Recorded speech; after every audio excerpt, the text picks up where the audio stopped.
y en casa para apoyarnos, ¿ok? Entonces, ya estamos a punto de empezar. Ya están empezando a conectarse. Parece que hubo un problema con el link y ya se están conectando ahora sí todos sin problema. Entonces, buenas tardes nuevamente. Empezamos. A ver, esperemos un minutito más para que terminen de conectarse todos. Y más bien a los que estuvieron desde temprano, por favor, las disculpas del caso. Y vamos a empezar. Muchas gracias por seguir atentos con nosotros. Entonces, a ver, tenemos allá. Fernanda está ahí, ¿sí, no? Ok. A ver, ya vamos a empezar la transmisión.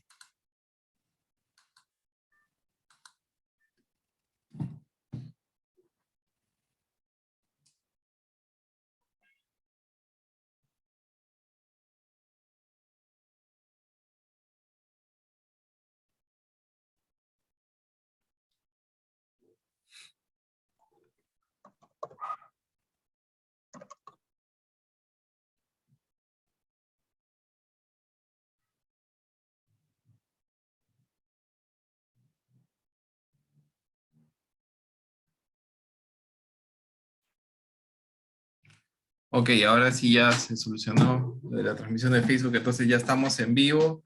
Buenas tardes, ¿cómo están todos? Muchas gracias por estar conectados.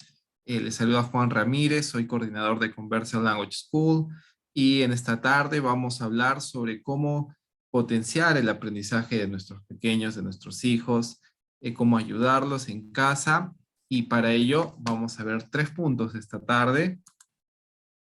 Lo primero es que vamos a aprender cómo se adquiere un idioma, es decir, un poco de la parte teórica, ¿no? Y eso es lo que nos va a servir para poder luego pasar a la parte práctica y saber específicamente qué cositas podemos hacer en casa para facilitar la adquisición de un nuevo idioma para nuestros hijos, ¿no?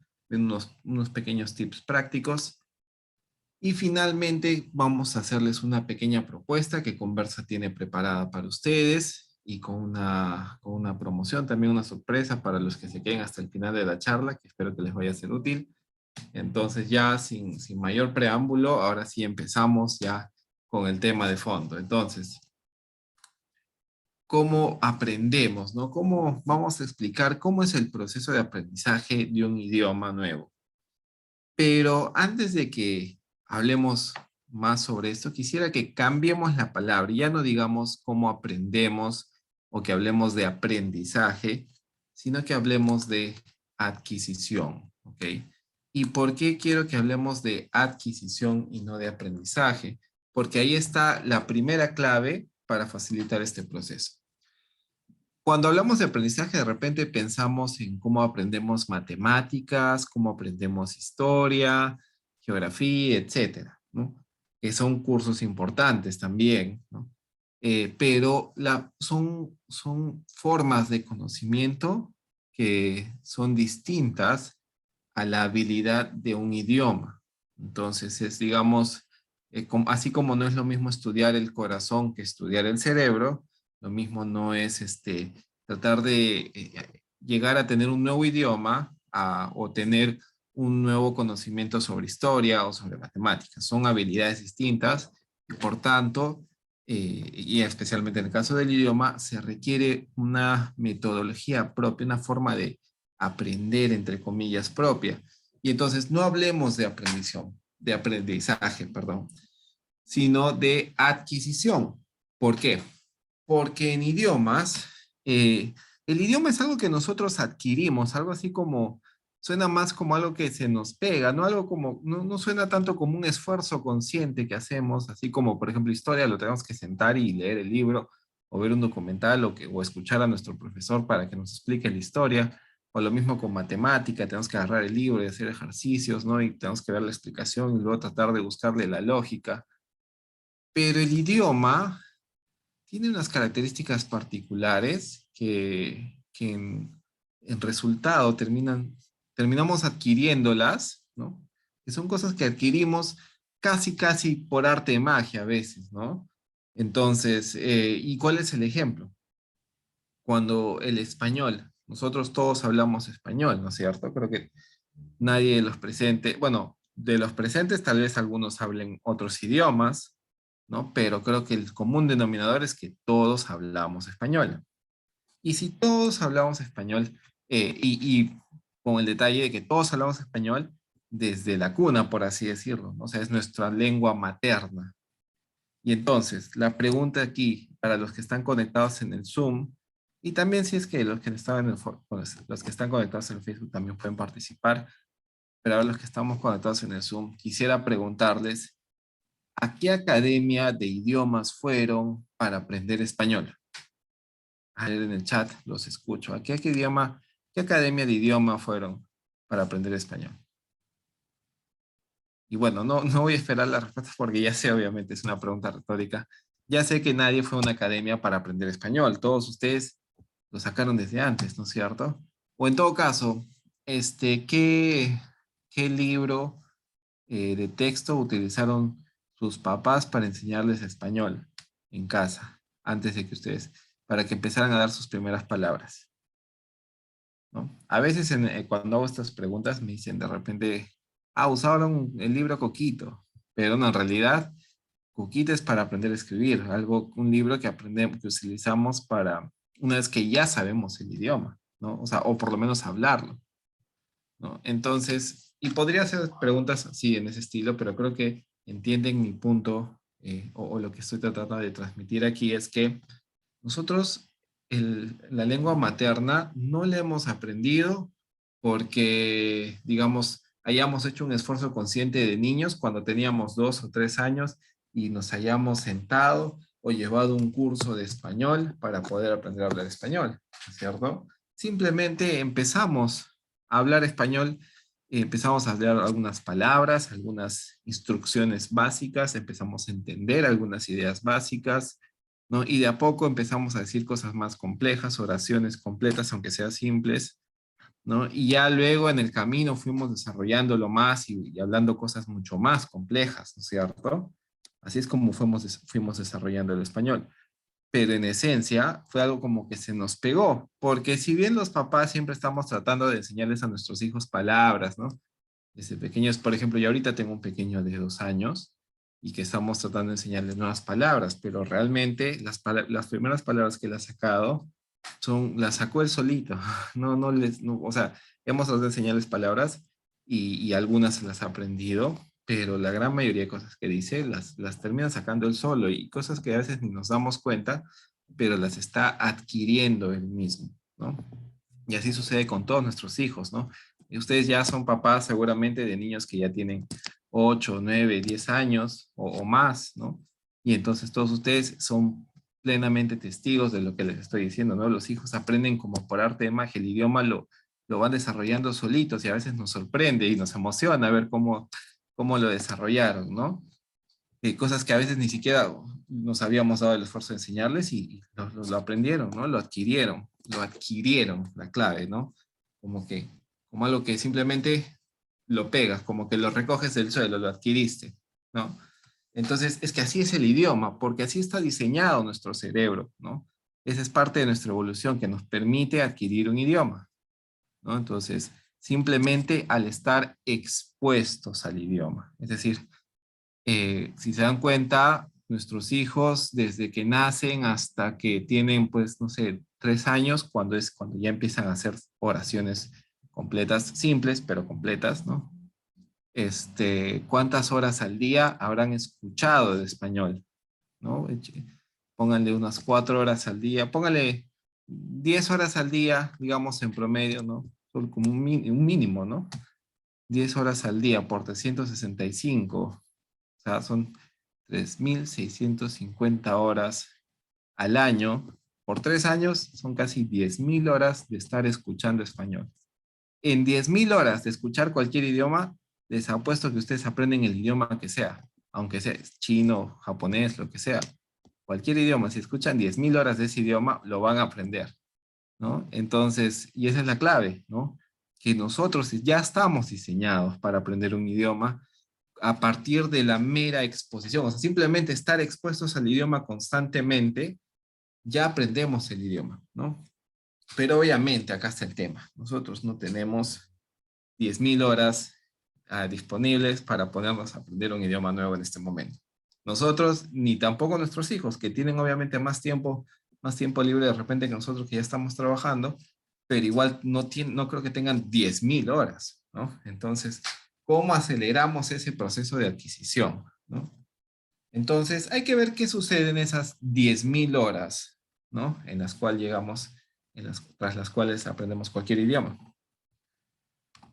Y entonces aquí viene la pregunta, es ¿cómo adquirimos? Entonces, primer punto fue que no hablemos de aprendizaje, sino que la clave para mejorar el desarrollo de un nuevo idioma es que nos demos cuenta que no es un aprendizaje, sino una adquisición.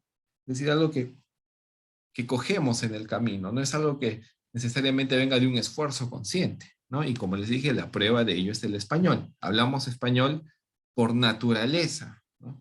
Porque hemos crecido en un ambiente en español.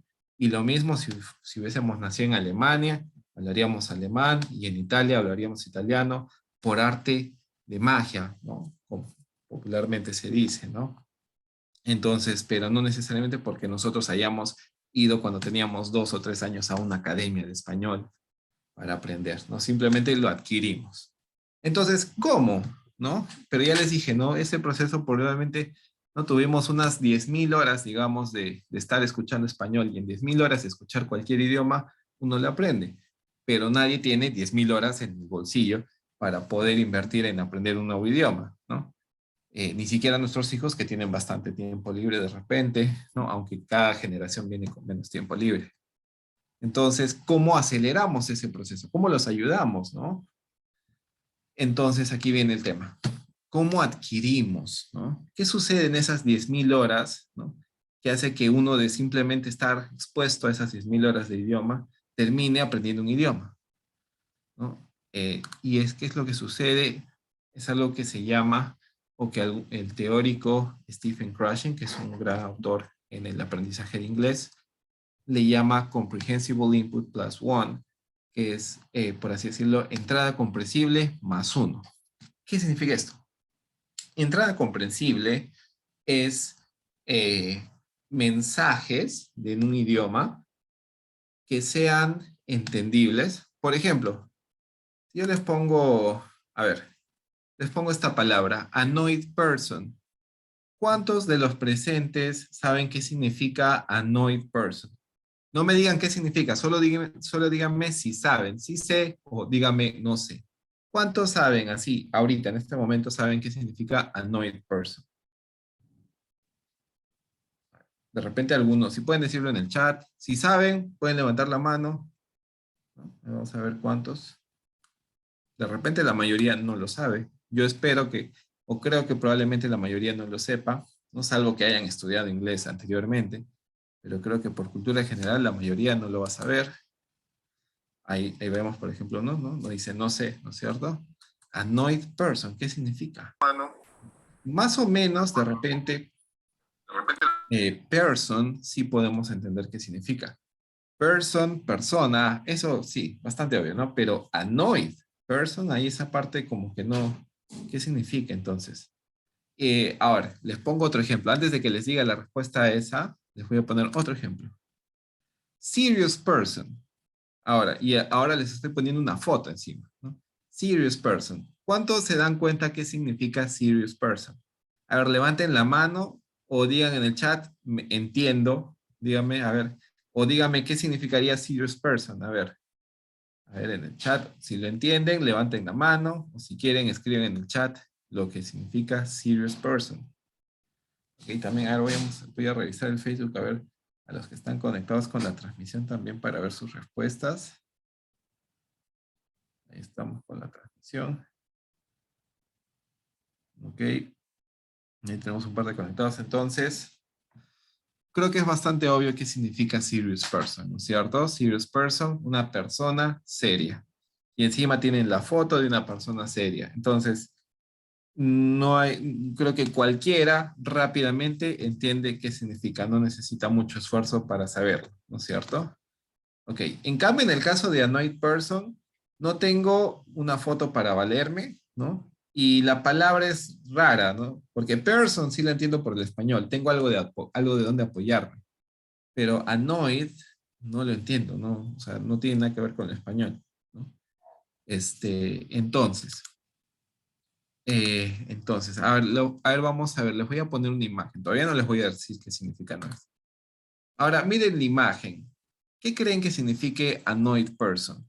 Ahora, viendo esta imagen, ¿qué significa annoyed person?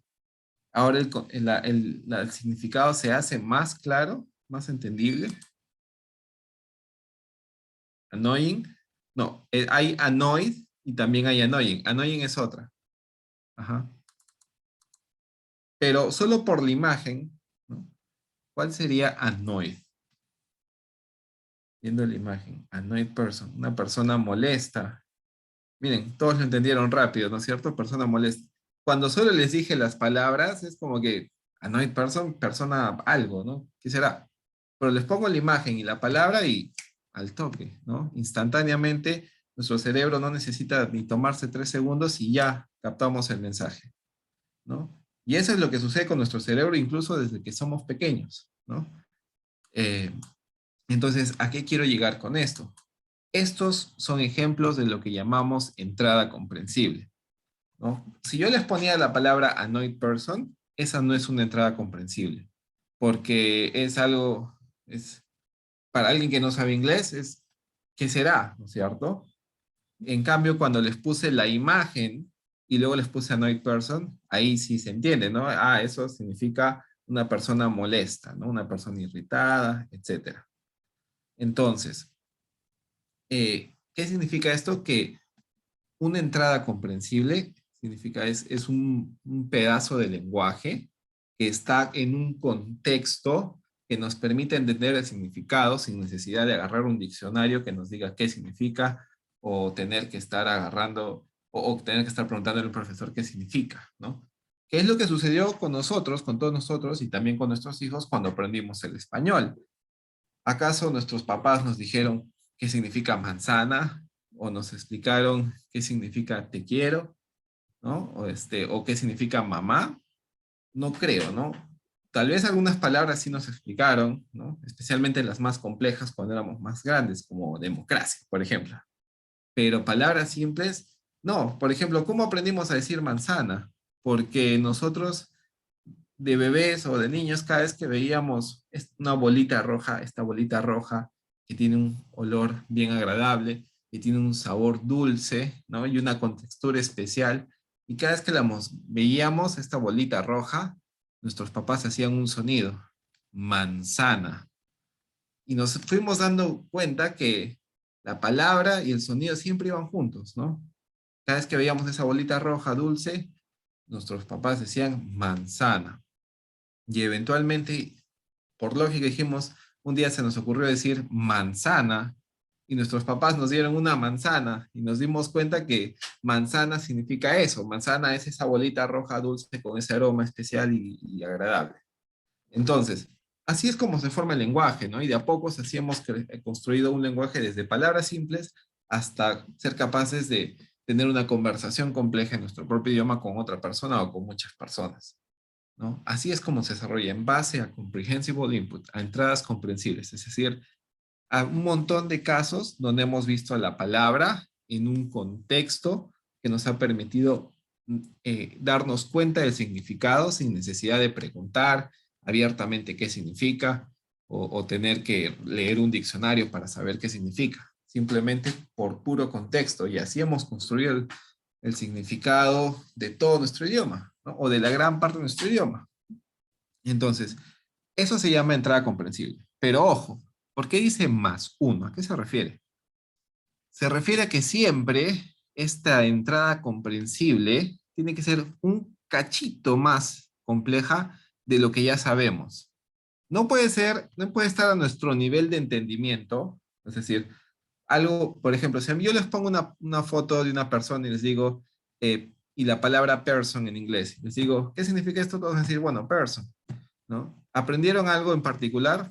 Muy poco, ¿no? Prácticamente nada, porque era el significado relativamente obvio y prácticamente ya sabían qué significaba, probablemente, ¿no? O si les escribo no, significa no, entonces, ya, sí, ya sé que no significa no en inglés, es lo mismo. Entonces, no hay, ahí está cero, ¿no? Ahora, si yo les pongo un texto entero, ¿no? Un texto entero como, no sé, sacado de un libro en inglés, les pongo un texto entero y les digo, ¿qué significa esto? Por más que les ponga las fotos de todos los personajes que están en el texto, ¿no? Y haciendo charadas y dibujos de las acciones que están haciendo, probablemente no van a entender la historia del texto, ¿cierto? Más, ¿qué tal si les pongo el cuento de los tres chanchitos en inglés completamente? Les pongo los dibujos de los tres chanchitos, de las tres casas, del lobo, pero si ustedes no tienen, si ustedes no saben, entonces solo ver las imágenes no va a ser suficiente para conectar el significado, para saber qué está diciendo el texto, ¿no es cierto? Entonces, eso ya sería más 10, ¿no? Entonces, tiene que ser plus one, más uno. O sea, tiene que ser el nuevo input, ese nuevo mensaje en el otro idioma, con su contexto, etcétera, tiene que ser ligeramente más complejo de lo que ya sabemos. No tiene que estar ni al nivel, ni muy lejano del nivel. Tiene que ser ligeramente más complejo del nivel que ya tenemos, ¿no? Entonces, así de cachito en cachito es como se desarrolla el idioma. Y así es siempre, ¿ah? No estoy diciendo una alternativa de cómo aprender. Estoy diciendo cómo se adquiere, y esto es categóricamente. Entonces, así es como se adquiere. Ahora, hay muchos métodos, muchas formas de plasmar este proceso en lo práctico, pero esto es lo que sucede en nuestros cerebros cada vez que agarramos una nueva palabra, ¿no? Recibimos un mensaje en el otro idioma, que es un cachito más complejo de lo que ya sabemos, pero que está en suficiente contexto como para entenderlo, ¿no? Y especialmente el contexto es suficientemente interesante como para querer aprenderlo, y así lo aprendemos, lo adquirimos. Así es como funciona la adquisición de un idioma, de cualquier idioma que ustedes hablen, y así es como ustedes adquirieron el español, y es así como yo adquirí el inglés y el español, ¿no? Y es así como sus hijos podrían, van a adquirir el siguiente idioma que vayan a aprender. ¿Ok? Entonces, ese es el mecanismo que nosotros tenemos que tener en cuenta. Y ahora, entendiendo que ese es el mecanismo, es mucho más fácil entender qué cosas podemos hacer para promoverlo, para ayudarlos, para poder trabajar con ellos. Pero antes ya de ir a los tips prácticos, hay un tema más. En todo este proceso hay una clave que es muy importante. Ahí está. Que se llama el filtro emocional. El filtro emocional, que es como una barrera. ¿Qué significa el filtro emocional? Y acá vamos a entrarnos un poco a hablar de temas de evolución. ¿Qué sucede? Nosotros venimos, o sea, nosotros ahora vivimos, ¿no? En sociedades civilizadas y muy complejas, pero en algún momento fuimos hombres de las cavernas, ¿no es cierto? Entonces, que a las justas recién estábamos inventando el fuego, ¿no? Y vivíamos de la caza y el recojo de lo que encontráramos en el camino. Entonces, imagínense que en ese tiempo, ¿no? Del hombre de las cavernas, nosotros, si veíamos, y probablemente esto es de más antes todavía, pero imagínense esos tiempos, ¿no? Imagínense que ven a un tigre en ese contexto, ¿no? Ven un animal feroz. ¿Qué impulso les da en ese momento? ¿Qué impulso van a sentir? Un impulso de miedo, ¿no es cierto? Si ustedes son, imagínense, pónganse en la situación, son un hombre o una mujer del tiempo de las cavernas, de repente están en un contexto, están, qué sé yo, en una selva, en un campo donde hay animales feroces. Se encuentra un animal feroz que no está inmediatamente a su lado, pero está viniendo hacia ustedes. ¿Qué van a sentir en ese momento? Miedo, ¿no es cierto? Eso van a sentir, miedo. ¿Y por qué? ¿Y qué hubiese pasado si ustedes no hubiesen reaccionado? O, no usted, perdón, si nuestros ancestros no hubiesen reaccionado correctamente a ese miedo. ¿Qué sucedió? Con los que reaccionaron bien, ¿qué sucedió? Sobrevivieron, ¿no? Y pudieron tener hijos e hijos y generaciones que llegaron hasta nosotros. Los que no sobrevivieron son los que reaccionaron mal. Entonces, ¿qué significa? Que ahí hubo algo, una acción que se hizo bien, y se hizo bien varias veces, y los que la hicieron fueron los que llegaron a sobrevivir, ¿no? Y esa fue la acción que nos permitió llegar hasta este punto. ¿Y qué acción fue? En ese caso, en ese momento, hay algo que le llaman el fight or flight, ¿no? En inglés, el pelear o correr. ¿no? Imagínense en ese momento, bueno, generalmente el tema es correr, ¿no? La respuesta rápida, ¿no? Cuando uno tiene miedo, nuestra tendencia es al movimiento, ¿no? Porque si uno tiene miedo, cuando tenemos miedo no nos vamos a quedar sentados a reflexionar y pensar sobre la vida, ¿no? Así como tomándonos un tecito en una tarde de verano, filosofando en nuestra cabeza. No, no vamos a hacer eso, ¿no es cierto? Cuando tenemos miedo, queremos movernos, queremos hacer algo, algo que es porque se supone que hay una situación que nos está generando el miedo en ese momento y queremos resolverla, ¿no? Y eso viene desde nuestra evolución misma, porque así es como nos hemos comportado y así hemos logrado sobrevivir, porque cada vez que teníamos una situación de amenaza, una situación, bueno, ahora no, de repente ya no tenemos situaciones de vida o muerte, pero tan seguidas, pero en ese tiempo de las cavernas eran bastante seguidas y en esas situaciones, ¿qué hacíamos? Corríamos, escapábamos, ¿no? Nos movíamos, tomábamos acción inmediata, ¿no? No nos quedábamos sentados a pensar y tratar de descubrir la próxima fórmula de la relatividad y filosofar. No, nos movíamos, estábamos en movimiento. ¿Y eso qué significa? Que nuestra respuesta de miedo nos genera movimiento, nos genera propensión al movimiento. Entonces, si yo quiero que alguien aprenda algo, en ese momento, ¿lo voy a hacer en un contexto de miedo? No. Si yo quiero que alguien adquiera algo, aprenda cualquier curso, no solo inglés, sino cualquier idioma, y no solo tema de idiomas, sino cualquier materia del aprendizaje. En un contexto de miedo, nuestra reacción es que nuestro hipotálamo cierra la capacidad o las funciones cognitivas superiores de nuestro cerebro, es decir, las que nos permiten reflexionar, filosofar, etcétera, o incluso aprender, ¿no? Y nos cierra hacia ese aprendizaje nuevo. ¿Para qué? Para que en ese momento no nos vamos a poner a aprender cosas, ese momento es momento de actuar y salirnos, ¿no? Entonces, ¿qué sucede? Cuando tenemos miedo, no podemos aprender. No porque seamos malos estudiantes, sino porque, no, o sea, nuestro cerebro nos está cerrando, porque ese es el reflejo automático de nuestro cerebro ante una situación de miedo. Entonces, ahora, claro, en el salón de clases de hoy en día no vamos a tener un tigre que nos amenace de muerte, pero eso no significa que no experimentemos situaciones o emociones de miedo, ¿no? El miedo está presente por distintas cosas, ¿no? E incluso ahora no solo es un miedo, sino también lo que viene, que es la ansiedad, ¿no? Que es, no sé, de repente puede sentirse a veces como un miedo más difuso, ¿no? O la reacción que tenemos al miedo, nos sentimos ansiosos porque hay algo ahí que nos amenaza, un problema que nos estresa, ¿no? Y entonces eso hace que se cierre nuestro cerebro a cualquier conocimiento nuevo porque no queremos aprender en ese momento, no estamos listos, no estamos para aprender en ese momento, estamos para actuar. Entonces se dan cuenta que por eso cuando están nerviosos o tienen miedo, están como que de repente a veces les da un tic, empiezan a mover el dedo, ¿no? Están así en la mesa con el dedo, con el pie, moviendo el pie intempestivamente. ¿No les sucede eso? Claro, por eso es el miedo, y el miedo nos genera una propensión a movernos, no a sentarnos y aprender, sino a movernos. Pero lo que yo quiero en un salón de clases es que el estudiante se sienta y aprende. Ahora, no significa que se va a sentar todo el rato, pero me refiero a que no, que si se mueve es por voluntad, por deseo y no por miedo. ¿Me entienden? El miedo es un movimiento descontrolado o nos da una tendencia a un movimiento descontrolado. Eso no genera aprendizaje. Entonces, entonces, ¿a qué quiero ir con todo este tema del miedo? Que nuestro cerebro, entonces, genera esta barrera hacia el aprendizaje cuando nosotros tenemos el filtro, a lo que los autores, como Stephen Krashen, han llamado filtro emocional alto. O sea, cuando el filtro emocional está alto, es como un muro.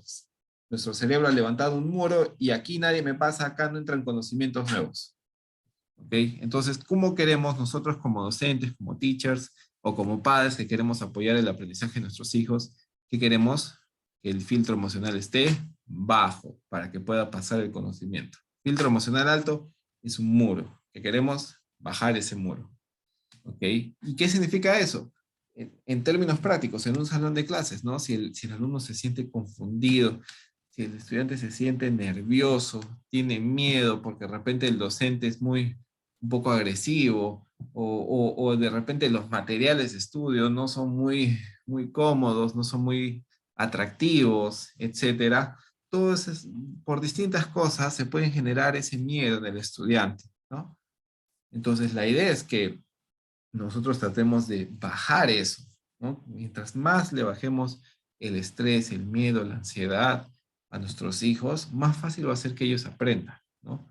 Ya sea en casa, ya sea nosotros en casa, o ya sea los docentes, ¿no? Que obviamente los docentes ya saben esto y por eso tratan de hacerlo así, ¿no? Ya está descartada o ya en gran parte están descartadas estas ideas de que asustando vamos a lograr que se aprenda, ¿no? Y por eso ya tampoco tenemos castigo físico y cosas así, ¿no? Porque justamente el miedo no hace que realmente aprendamos. El miedo más bien nos va a generar que nos movamos, ¿no? Entonces el miedo tiene una función, no digo que el miedo es 100% malo, sino que tiene una función, ¿no? Si su casa está incendiando, no te vas a poner a aprender un curso nuevo, ¿no? En ese caso te tienes que mover y el miedo te ayuda a moverte. Pero cada cosa en su contexto y el aprendizaje necesita un contexto de calma, de tranquilidad para poder aprender, ¿no? Y cuidado, no digo calma, no digo estar sentados pasivamente, ¿no? No, sino que calma me refiero a calma emocional, que no haya un miedo interior, un estrés o una ansiedad que no me permita aprender. ¿Ok? Entonces, esos son, eso es cómo se adquiere un nuevo idioma, ¿no? Entonces, con la entrada comprensible y un filtro emocional bajo, porque mientras esté presente ese filtro emocional, se cierra el proceso y no sirve para nada, no se logra nada. ¿Ok? Entonces, ya vimos la parte teórica, ¿no? Ya hemos hablado bastante de la parte teórica y entonces ahora vamos a la parte práctica. Entonces, ¿qué hago? ¿No? ¿Cómo ayudo a mi hijo? O sea, ya entendí las ideas, pero ¿qué hago ahora? Entonces, para darles estos tips de cómo facilitar la adquisición, quiero primero que veamos los problemas y luego y el tip va a ser la respuesta a ese problema. Por ejemplo, el típico problema que a veces vemos en los estudiantes nos dicen, el profesor avanza muy rápido o el curso avanza muy rápido, no me pierdo, ¿no? Y al sentirse perdido se genera esa ansiedad y el filtro emocional alto, etcétera. Entonces, o similar, ¿no? Entiendo lo que dicen, pero cuando me lo explican, o sea, entiendo cuando me lo explican, perdón, pero al rato ya se me olvida, que también es otro. O sea, uno que se queda perdido porque avanza muy rápido el curso, u otro que entiende cuando le explican, pero luego ya se olvida, ¿no? Porque en el momento, y eso nos pasa con muchas cosas a veces, ¿no? O sea, no es que no tenga capacidad de entender, entiendo, pero luego se me olvida porque de repente no lo practiqué, etcétera, etcétera. Entonces, ¿qué hacemos ahí? ¿Qué podemos hacer? Jugar con las palabras, ¿ok? Específicamente hablando de idiomas, jugar con las palabras. ¿Por qué? Porque cuando yo juego con las palabras, lo que estoy haciendo, en cierta forma, es que me estoy anticipando, de repente, puede ser, o estoy generando práctica, porque en parte un idioma tiene un componente de memoria, por un lado, tiene un componente de memoria. Entonces, si hay una palabra tengo que repetirla varias veces para que se quede guardada en mi memoria. Por más que yo lo entiendo, o sea, el idioma no es tan complejo, es fácil de entender, ¿no? El tema es que si me lo explican una vez, ok, lo entiendo hace rato, pero si no lo practico y lo recuerdo y al siguiente día vuelvo a recordarlo y a la siguiente semana vuelvo a recordar eso, entonces al par de semanas se me olvida. Por más que yo haya llegado a un nivel alto, o sea, de hecho les digo, en conversa, trabajamos con estudiantes, no solo niños, sino también con bastantes estudiantes de nivel técnico, universitario, y que y siempre nos pasa, estudiantes que han logrado ya incluso de repente terminar el nivel intermedio, pero pasan 2 años, 3 años, regresan y ya están de nuevo en básico. ¿Por qué? Porque por la falta de práctica, por más que hayan llegado alto, se evapora todo eso. O sea, es una práctica constante el idioma. ¿No? Entonces, lo mismo cuando están en cada lección. O sea, si aprenden algo nuevo de repente en el colegio, en el instituto, etcétera, pero no lo practican lo suficiente, entonces ese algo nuevo se va a perder, ¿no? Entonces, no significa que no se entendió muy bien, pero se tiene que practicar para que se quede permanente en la idea, se quede permanente en la mente. Ahora, lo siguiente, decíamos, avanza muy rápido. Y también esto de jugar con palabras es muy importante porque en el idioma también otra ventaja es que, o algo que se debe hacer es que muchas veces nosotros queremos ver un nuevo, ¿cómo lo planteo? Vemos nuevas palabras, ¿no? Vemos de todo tipo. Y la primera vez que la vemos es como que es muy, no estamos familiarizados, entonces al no estar familiarizados nos perdemos más fácil, ¿no? Porque tiene que procesarlo el cerebro y todo eso. En cambio, si ya estamos familiarizados de repente con parte de la forma, por ejemplo, en el ejemplo de la palabra person, todos ustedes pueden aprender la palabra person fácilmente en este momento porque ya les suena a una palabra que ya conocían, ¿no? Que es persona en español. Entonces, si les pongo palabra person, la aprenden al toque. ¿Por qué? Porque ya la forma era muy similar a la forma de otras palabras que tienen el mismo significado y que ustedes ya conocían. ¿Me entienden? Entonces, lo mismo, pero con otras palabras que de repente no tienen forma parecida al español. Entonces, al nosotros jugar con las palabras, vamos exponiéndonos a más palabras y aunque no entendamos al 100% qué significa la palabra, pero el ya estar expuesto con la forma, aunque sea con la forma de la palabra, va a ser más fácil que cuando ya me expliquen qué significa esa palabra, va a ser más fácil que yo la entienda. Entonces ya no voy a sentir perdido y como que el teacher avanza rápido, sino voy a entender de a poquitos porque como ya vi las formas de las palabras, entonces se me hace más entendible.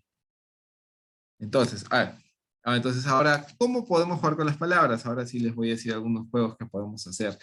Word Soup, o la famosa sopa de letras, que no es nada nuevo. Ustedes ya han jugado sopa de letras y en el periódico nos viene una sopa de letras todos los días.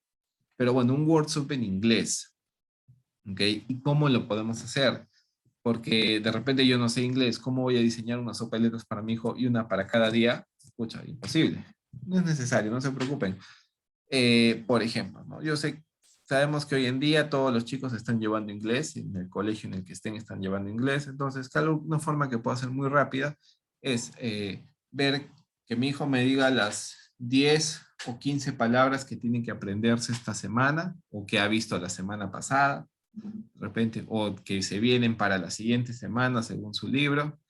Agarro esas palabras y hay muchas páginas a las que yo puedo ingresar. Simplemente googleo Word Soup Creator o Maker. Vamos a ver. Word Soup Maker. Entonces, atentos con el tip. Word Soup Maker. Y hay bastantes, por ejemplo, Word Search Puzzle Generator, Create Your Own Puzzle, Search Puzzle. Por ejemplo, a mí me gusta este que es de Discovery Education. Y simplemente, por ejemplo, le pongo un título a mi sopa de letras, qué tamaño quiero, que sea un 15 por 15, vamos a ponerle un 10 por 10 para que no sea tan difícil. 10 por 10, que se intersequen algunas palabras, que sea en imagen, quiero que todo esté en mayúsculas y pongo mi lista de palabras. Vamos a poner, por ejemplo, profesiones, ¿no? Engineer, teacher, policeman, ¿qué más? Otra palabra, a ver, baker, doctor, what else? No, bueno, esas son dos palabras, así que va a ser lo más complejo, algo más simple. Nurse. Por eso he ponido esas palabras así simplemente para hacerlo simple y ven. Create my puzzle. Y hasta ya tengo una sopa de letras en menos de un minuto, ¿no? Entonces yo simplemente escribo la lista de palabras para que genere esta sopa de letras. Y claro, esto no es, si se dan cuenta, no es un ejercicio trascendental que va a generar un nuevo nivel de conocimiento en su hijo y lo va a ayudar a conectarse con la realidad de espacio-materia, del espacio cuántico, no sé, no. Es una simple sopa de letras, es un simple juego, pero que el niño, primero, que va a estar entretenido, ¿no? Porque eso no es, A todos nos gusta hacer una sopa de letras, no es bonito. Y lo más importante es que va a estar expuesto al idioma, porque ¿qué les he dicho? ¿Cuál es la clave? 10.000 horas de estar expuestos a un idioma, cualquiera aprende. Y bueno, no tenemos 10.000 horas, pero no digo que esas 10.000 horas son 10.000 horas de llevar un curso, no. 10.000 horas de estar expuesto al idioma. ¿Cómo estamos expuestos al idioma? De distintas maneras, escuchándolo, leyéndolo. Yo mis 10.000 horas de idioma las gasté cuando era niño leyendo revistas de videojuegos y jugando videojuegos que tenían bastante texto y yo no entendía nada, pero leía las palabras y leía las palabras y de tanto leerlas cuando mi teacher en el colegio me explicaba, yo le entendía todo, le entendía más rápido que mis compañeros. ¿Por qué? Porque como las había visto miles de veces repetirse y repetirse en el videojuego que yo jugaba de niño, entonces cuando el teacher las mencionaba en clase, dijo, ah, eso significaba esa palabra. Entonces, eso es lo mismo con las sopa de letras, ¿no? Entonces es que repase simplemente la forma, porque ten en cuenta que en el idioma por más que en el inglés es un idioma donde casi como 5.000 palabras del inglés son parecidas al español, igual tienen, incluso las que parecen al español, igual tienen sus propias variaciones, una letrita aquí, un cambio allá, sin contar las palabras que son completamente distintas y tienen sus propias formas. Entonces, jugar una simple sopa de letras ya les ayuda bastante a mejorar la memoria, a entender la palabra, bueno, no necesariamente a entender el significado, pero a entender la forma y que el tipo de forma porque todo lenguaje tiene tendencia a ciertas formas en las palabras y que eso se familiarice con nosotros, o que nosotros, mejor dicho, nos familiaricemos con esas formas y ya no nos parezca un mundo de complejidad, sino algo más simple, ¿no? Entonces, una simple sopa de letras eh, ayuda bastante. Así como tomarnos una sopa todos los días nos ayuda con la salud, yo creo que también una sopa de letras nos va a ayudar con el idioma. ¿Ok? Otra cosita muy simple, pero también con el mismo principio lógico, es las tarjetas memoria, que puedo hacerlas simple. Las mismas palabras que yo quería, agarro y me hago 10 20, o 12 tarjetas en papel, ¿no? Y en un lado les escribo, y hago en pares, ¿no es cierto? Porque las memorias es encontrar pares.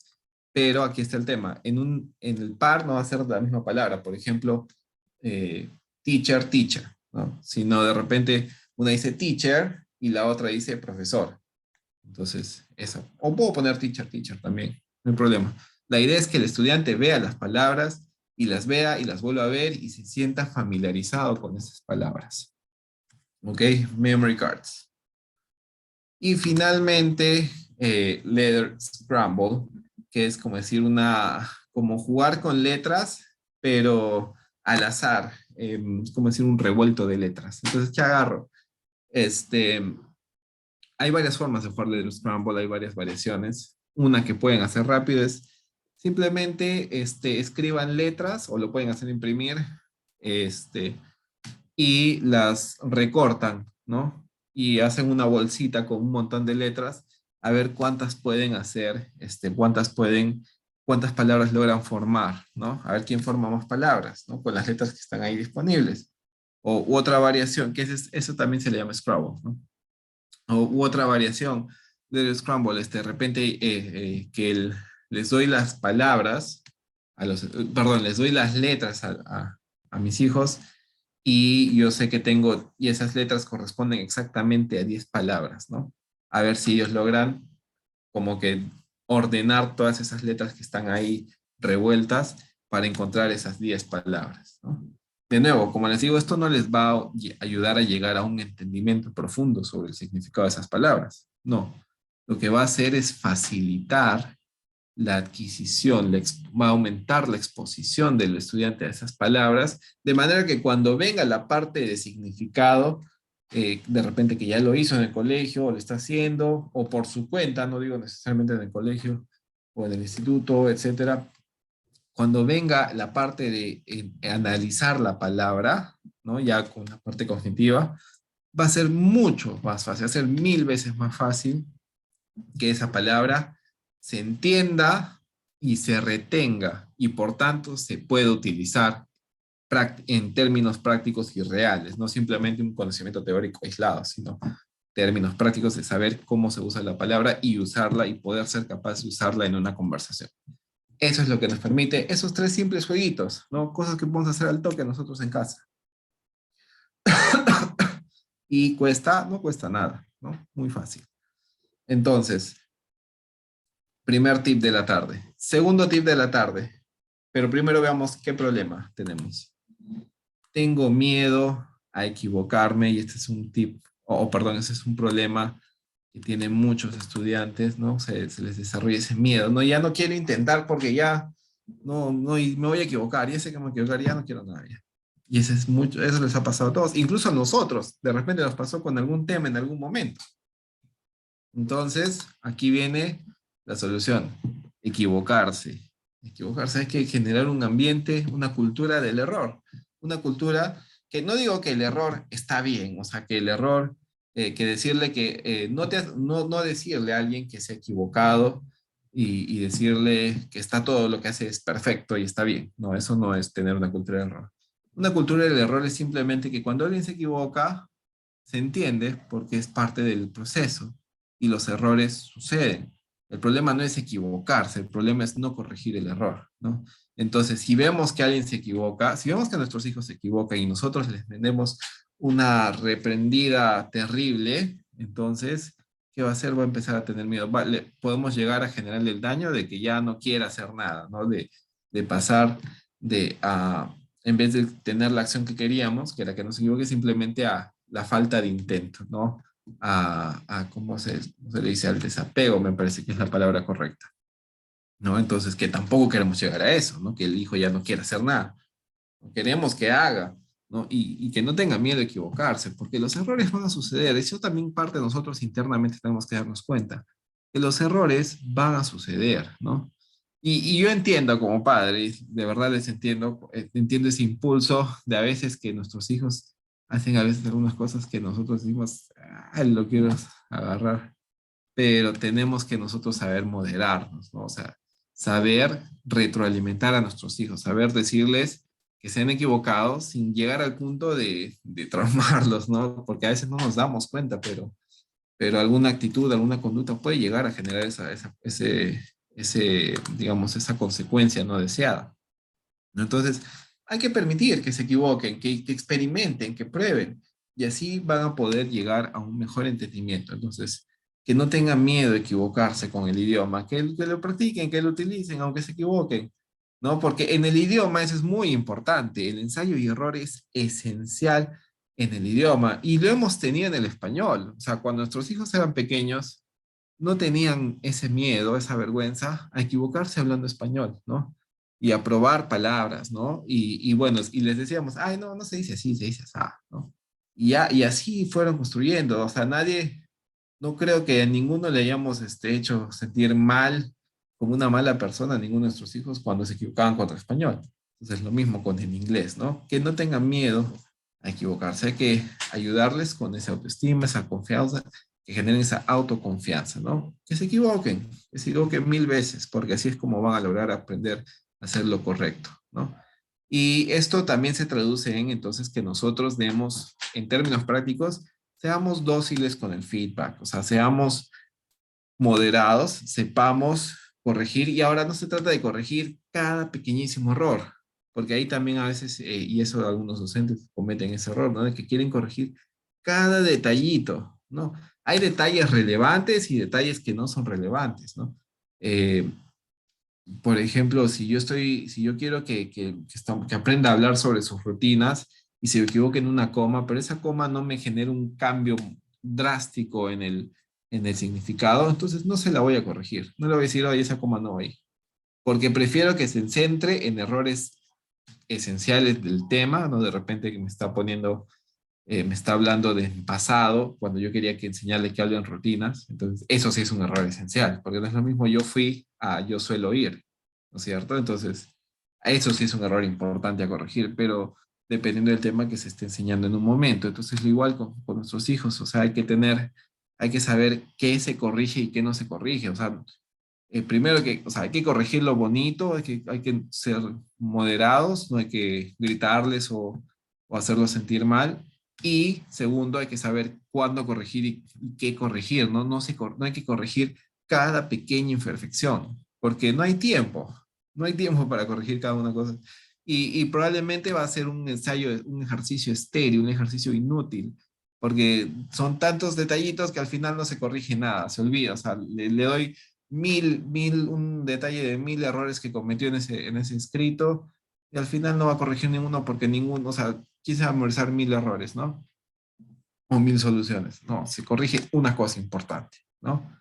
Y eso es la que, entonces uno tiene que ser, tiene que analizar y ver, ok, lo más importante que se necesita corregir aquí es esto, y eso corrijo, ¿no?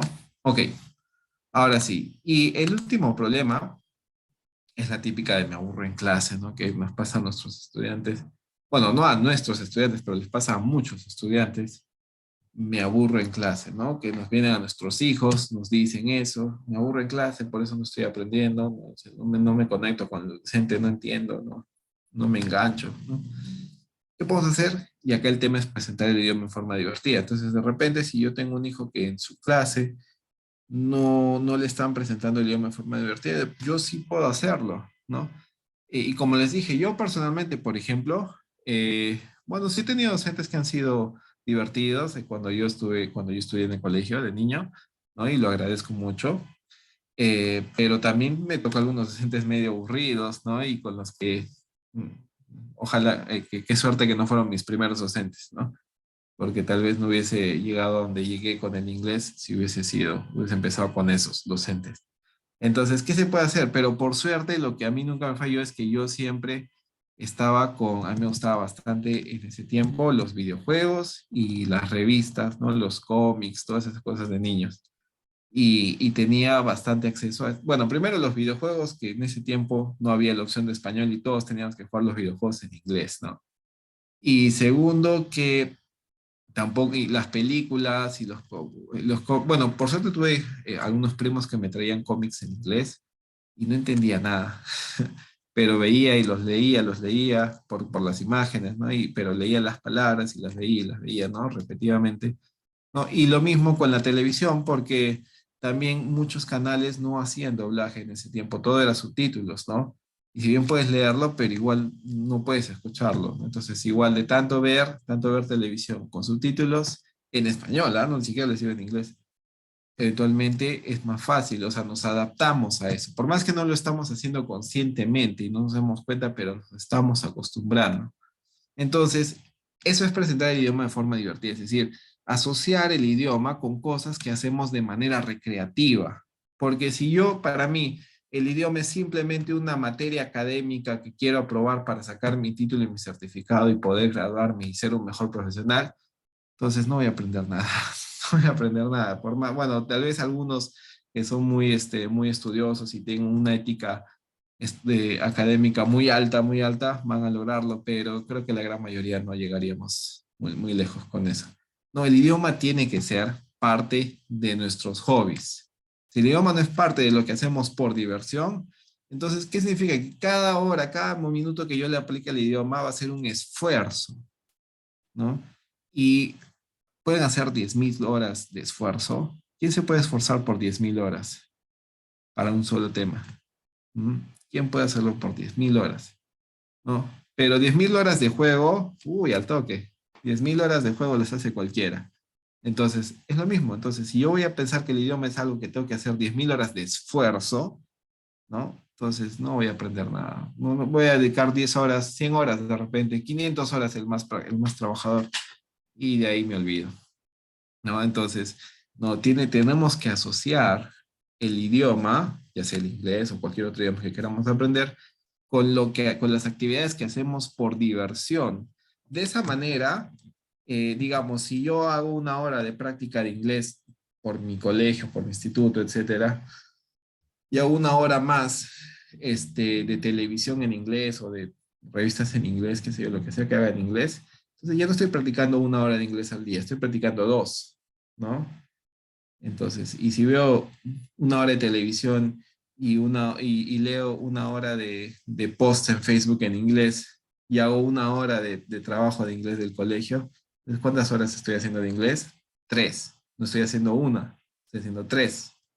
Entonces, ¿me entienden la lógica, no? Entonces, si es que yo no estoy haciendo cosas de mi rutina diaria, de la parte divertida, de la parte de descanso, no digo de la parte de esfuerzo, sino la parte de descanso en inglés, entonces mi expectativa de resultados no va a ser muy alta. Mi expectativa de resultados va a ser alta cuando yo integre el inglés a mis actividades recreativas. Entonces nosotros tenemos que ayudar a que nuestros hijos estén así, motivarlos, ¿no? Entonces si veo que mi hijo, ok, mi hijo quiere jugar un videojuego, yo le voy a comprar a mi hijo todos los juegos que quiera, bueno, siempre con un cronómetro, ¿no? Un tiempo moderado, pero sí se los voy a comprar en inglés. En inglés, si lo juegas en inglés te dejo jugar, ¿no?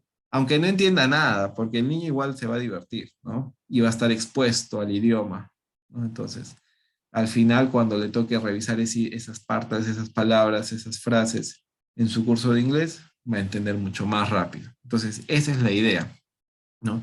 Y ahora ese es un ejemplo que estoy usando yo, que usé y que me sucedió a mí cuando fue niño, pero no es la única forma. O sea, y ahí viene también la creatividad que ustedes puedan tener como padres o, ¿no? O que o los profesores de nuestros hijos puedan tener para presentar el idioma de forma divertida en mil y un maneras, ¿no? Entonces, ese es el tercer tip de la tarde. Y ahora sí, quisiera que pasemos a nuestra propuesta, que es Conversa Junior. Y primero, bueno, hasta este momento, muchas gracias a los que siguen conectados y que están aquí interesados en el tema. Entonces, todo lo que les he dicho cómo adquirimos un idioma, ¿no? Que es así como que lo recogemos, como que se nos pega, ¿no? Así como si fuera un viento, ¿no? Y qué podemos hacer para poder mejorar esa adquisición, para que sea más fácil para nuestros hijos y para que los resultados sean mucho mejores, ¿no?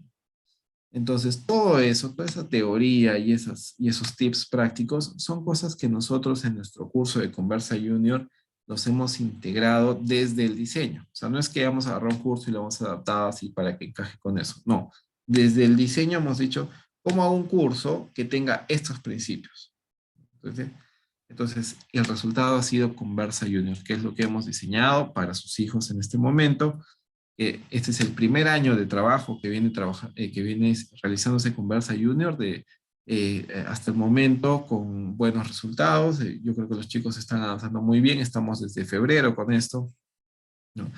Y los principios de Conversa Junior es primero la comprensión al 100%. Es decir, que nosotros buscamos que los estudiantes, perdón, que los chicos entiendan el 100% del lenguaje que se está utilizando en el salón. Entonces, ¿eso cómo se logra? ¿No?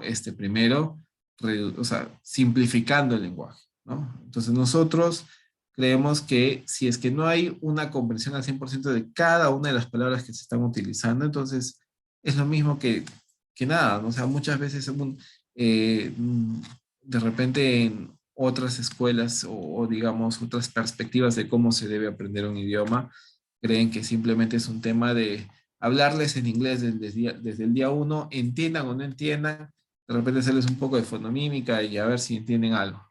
Para nosotros no funciona así. Para nosotros tiene que comprenderse al 100%. Aún así tengamos que apoyarnos en el español para que ellos entiendan. Si no entienden el 100%, no hay avance. Entonces, nosotros nos aseguramos que cada clase haya una comprensión entera de lo que se está hablando. Si no, no se lo va a lograr avanzar. Y por eso es que no es nuestra prioridad en el curso de Conversa Junior. ¿Qué más? Mantener el filtro emocional bajo. ¿Qué significa? Como les dije, el filtro emocional es esa barrera que si está arriba, está alta, va a impedir que cualquier tipo de conocimiento nuevo ingrese a nuestras mentes. Entonces, ¿qué necesitamos? Mantener la barrera baja, es decir, filtro emocional bajo. ¿Cómo? Como les mencioné, haciendo una cultura donde los estudiantes no tengan miedo a experimentar y equivocarse, no se sientan mal, sino que más bien al contrario, intenten y traten de experimentar y puedan sacar sus nuevas formas, ¿no? Y eventualmente llegar a las formas correctas para poder comunicarse, ¿no? Que no es lo mismo que simplemente memorizar palabras y ya, no, sino que el estudiante a través de esa experimentación logra aprender las palabras correctas, ¿no? Aprender a hacerse entender a su propia manera, ¿no? Que eso es muy importante. Y asimismo, un enfoque en los fundamentos. Entonces, en Conversa Junior es un curso donde les vamos a decir en un año van a pasar de básico a avanzado y van a salir profesionales. No, porque eso es muy poco probable. Y además que nosotros creemos que sabemos que, bueno, sus hijos no solo tienen que aprender inglés, están también aprendiendo matemáticas, historia y otros cursos. Entonces, si tratamos de hacer que el inglés sea el centro de su mundo, al final probablemente van a terminar odiando el idioma y, como obviamente filtro emocional alto, no aprendan nada.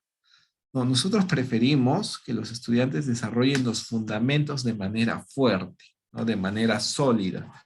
¿Qué significa? Que prefiero que el estudiante saque un nivel básico, pero real, un básico real y no un básico nominal, es decir, de que mi papelito, mi certificado de curso dice que aprendí el básico, pero realmente no puedo ni comunicarme en una tienda, ¿no? No, que tenga ese básico real y que eso me permita avanzar.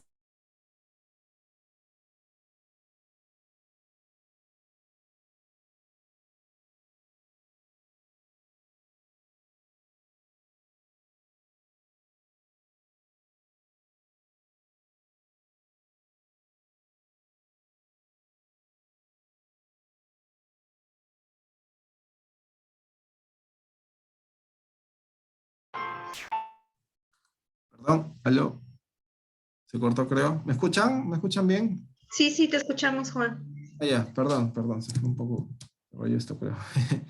Ahora sí, entonces como les decía, enfoque en los fundamentos. Lo que nos interesa es que los estudiantes desarrollen una cantidad de habilidades sólidas que si bien no van a ser el último nivel de desarrollo de unas habilidades, pero sí son la base que ellos les va a permitir ser estudiantes autónomos. Autónomos, esa es la palabra clave, autónomo. ¿Qué significa? Que es un estudiante que, si bien de repente puede seguir llevando otros cursos después, pero con lo que cursos que ya tiene o con el conocimiento que ya tiene, puede encontrar su camino él mismo, ¿no? Entonces, y puede, por ejemplo, desarrollarse a través de, qué sé yo, de su propia curiosidad, ¿no? De repente le va a gustar ver más cosas de películas, leer más libros, otras cosas, de repente el inglés de sus cursos, etcétera. ¿Me entienden? Entonces, la idea es que el estudiante, para nosotros la prioridad es sacar estudiantes con fundamento sólido. No me importa a mí que el estudiante vea desde el básico hasta el avanzado y vea solo lo superficial, porque al final eso no es un estudiante avanzado, ese es simplemente un estudiante básico que sabe que de repente ha visto qué hay, pero no lo domina, ¿no? Es como ir a un museo, eso no significa. Por visitar un museo no te haces experto en historia. Lo mismo sucede con muchos cursos en inglés. Son como ir al museo, te muestran todo lo que hiciste del inglés, el básico hasta el avanzado, pero a ver, ponte en una conversación y muchos sienten que no son capaces de llevar una conversación ni a nivel básico. Entonces, para nosotros lo importante es los fundamentos, que tú puedas tener un nivel, aunque no sea alto, pero que sea un nivel real.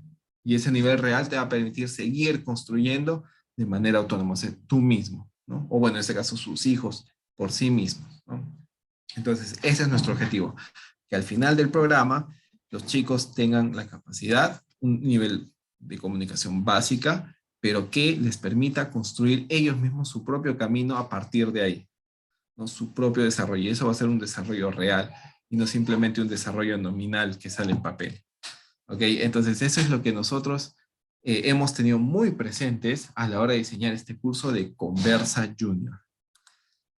Y ahora, nuestros componentes metodológicos, ¿cómo traducimos eso básicamente a la práctica? Es que trabajamos con la serie de libros Go Gether, que son libros digitales, es una plataforma donde viene el libro en formato digital y viene con una serie de, o sea, aparte de lo que viene un ebook, un libro, también viene una plataforma interactiva donde los estudiantes hacen una serie de ejercicios, interactúan con el libro también, ¿no? Para poder, digamos, eh, reforzar lo que ven en cada lección. Entonces el estudiante hace sus clases, pero el tema no termina en la clase, sino que tiene una serie de actividades para hacer en la plataforma online de manera dosificada durante el resto de días, de manera que en clase síncrona estudia con el docente, le explica la lección, aprenden cosas nuevas, pero luego durante la semana el estudiante sigue trabajando no digamos invirtiendo horas y horas,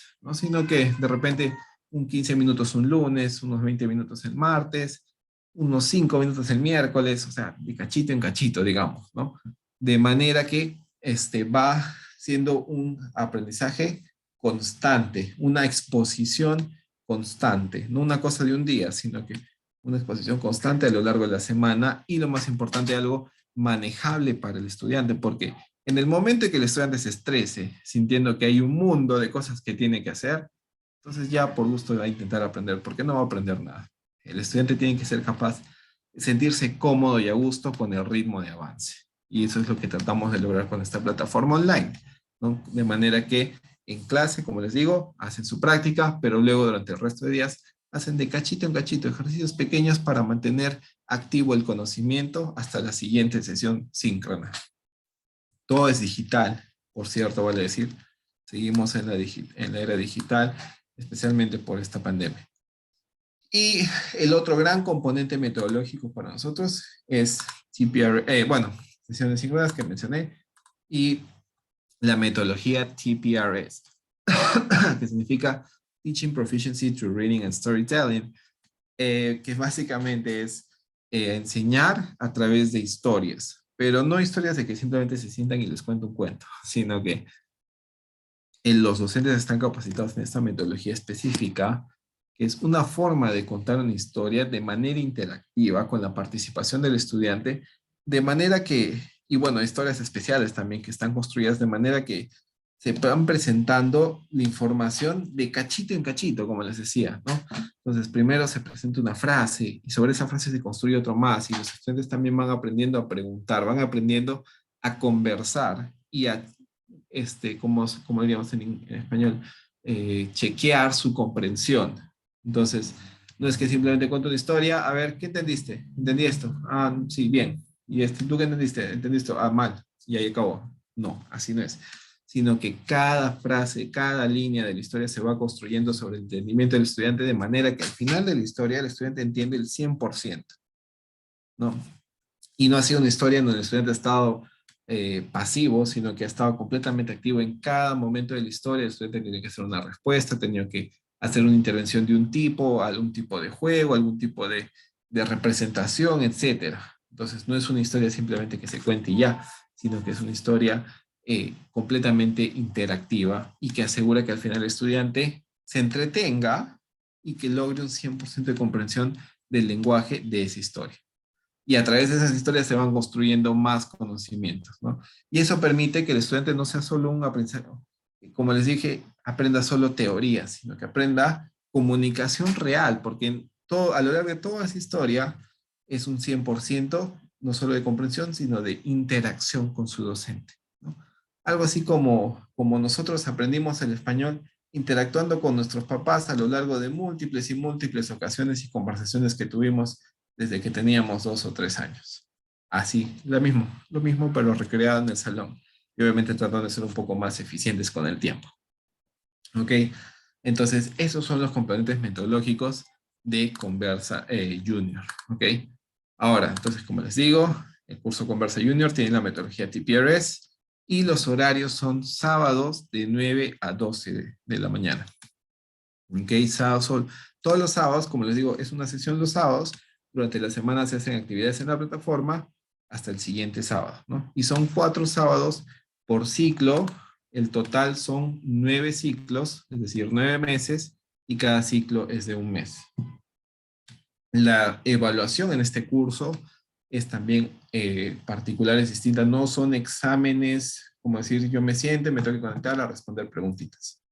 No, sino que la evaluación es en base a la producción real del estudiante en cada una de las sesiones. Entonces, el estudiante en algunas sesiones van a ser más comunicativos de habla, en otras de repente de escritura, y en base a la participación y a la producción de cada sesión, el docente va a ir formando notas, ¿no?, de desarrollo y al final una nota sumativa final.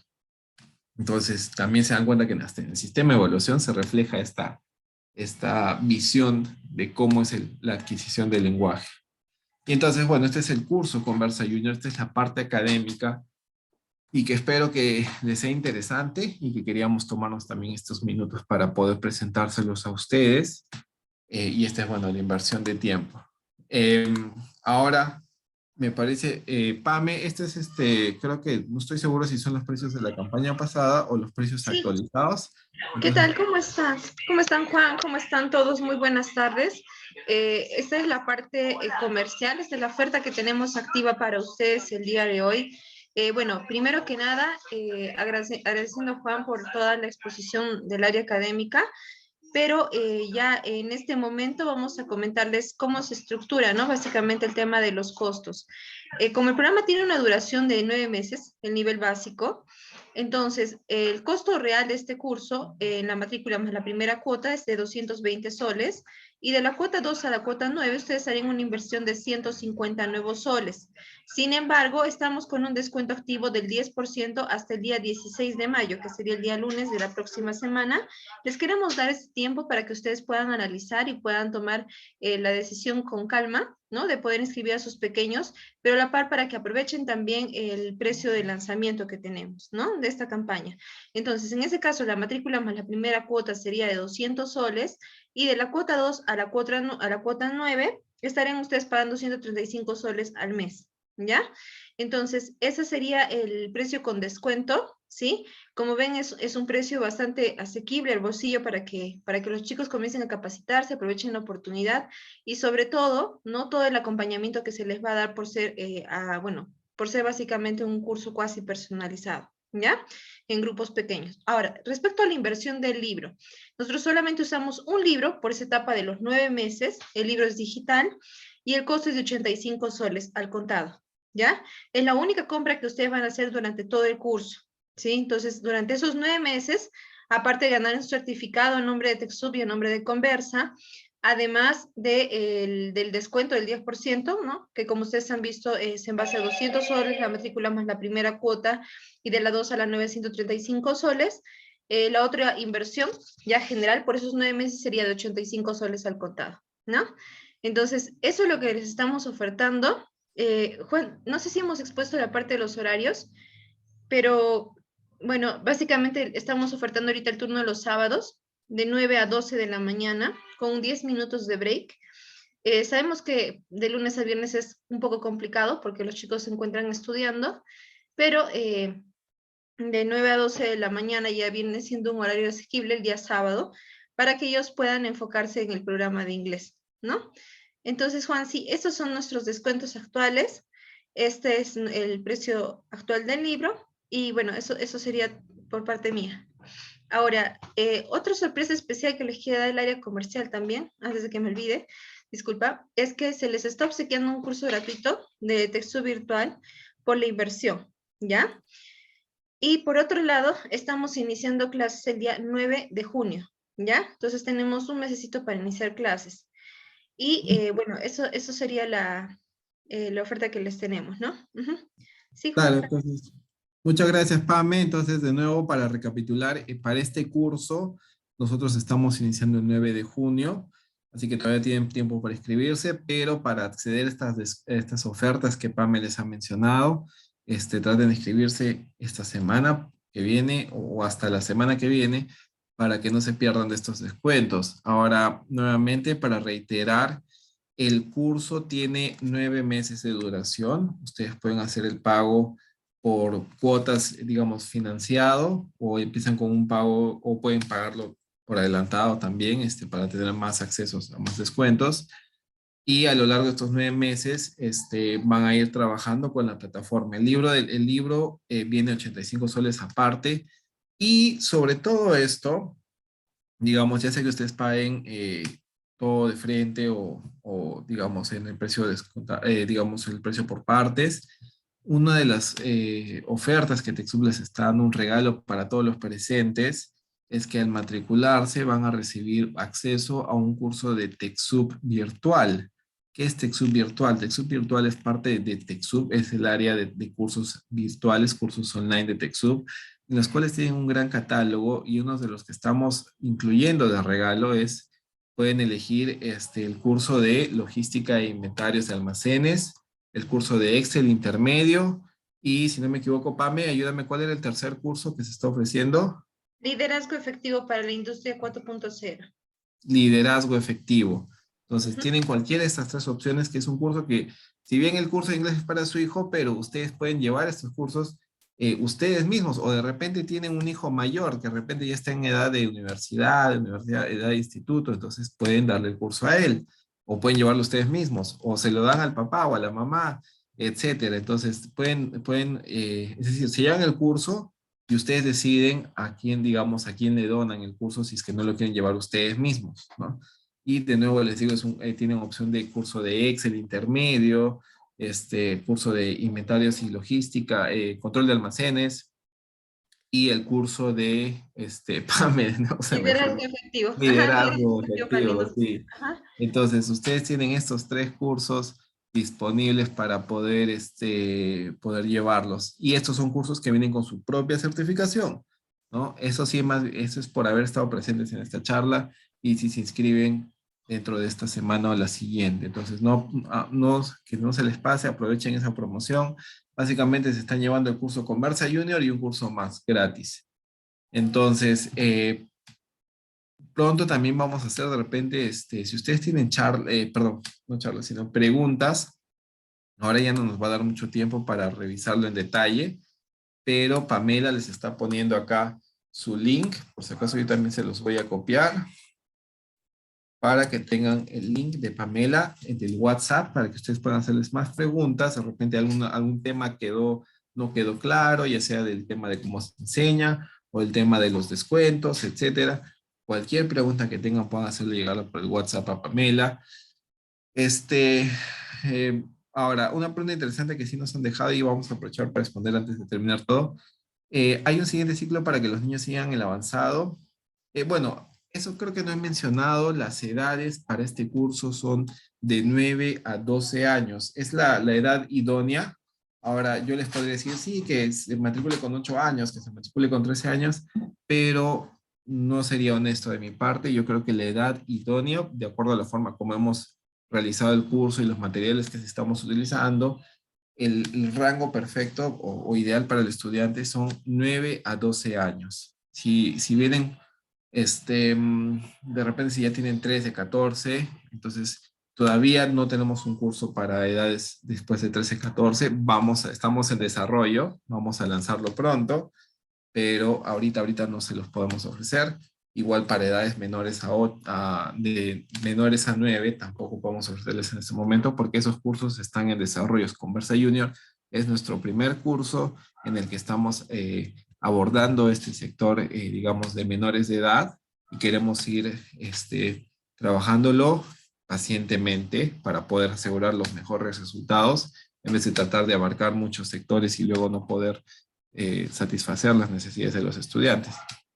Ahora, otro punto importante, entonces, por ahora el curso solo es entre 9 a 12 años, estudiantes de esa edad, y por el momento no estamos dando un curso avanzado también para los niños, pero también va a estar en desarrollo. O sea, nuestra primera promoción de Conversa Junior está terminando en diciembre y nosotros esperamos que más o menos para agosto podamos estar promocionando o ya ofertando lo que va a ser la continuación, digamos, la siguiente etapa que podrían tomar, ¿no?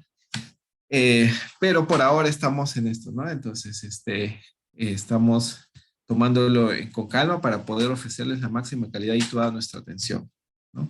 Ahora, nuevamente, sí, también han preguntado sobre el horario. El sábado de 9 a 12 son, como les dije, son 3 horas por fin de semana y luego durante la semana van haciendo tareas, bueno, no tareas grandes, ¿no? Sino cachitos, ejercicios puntuales y sueltos para mantener activo el conocimiento de semana en semana, ¿no? De manera que, si bien son 3 horas de clase activa cada semana, también son unas hora u hora y media adicional por semana entre todas estas actividades adicionales que van a ir haciendo con la plataforma interactiva.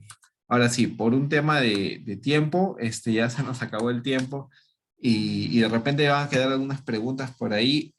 Por favor, con toda confianza, escríbenle a Pamela y está muy atenta a todas sus preguntas, va a estar atenta en el WhatsApp Y si hubiese de repente alguna pregunta académica, también yo voy a estar participando con ella. Entonces, cualquier cosa que ustedes quieran saber sobre el curso, estamos ahí atentos a todos ustedes. Y ahora sí, ya que estamos terminando, quiero tomarme este tiempo para agradecerles estar presentes en esta charla y espero que se vuelvan a conectar en futuras charlas que hagamos. Vamos a tratar de ofrecerles así también más tips y más información de valor para que ustedes puedan también apoyar en casa a sus hijos, ya sea que vengan o no vengan al curso, pero igual queremos seguir apoyándolos a ustedes la manera que podamos para que desarrollen el inglés de sus hijos, que es uno de nuestros objetivos como institución. Ok, ahora sí, Pamela, muchas gracias y a Muchas todos nuestros gracias. ustedes, muchas gracias por estar presentes y ya nos vemos pronto. Hasta luego. Chao, chao, Gracias, cuídense. hasta luego. Chao, chao.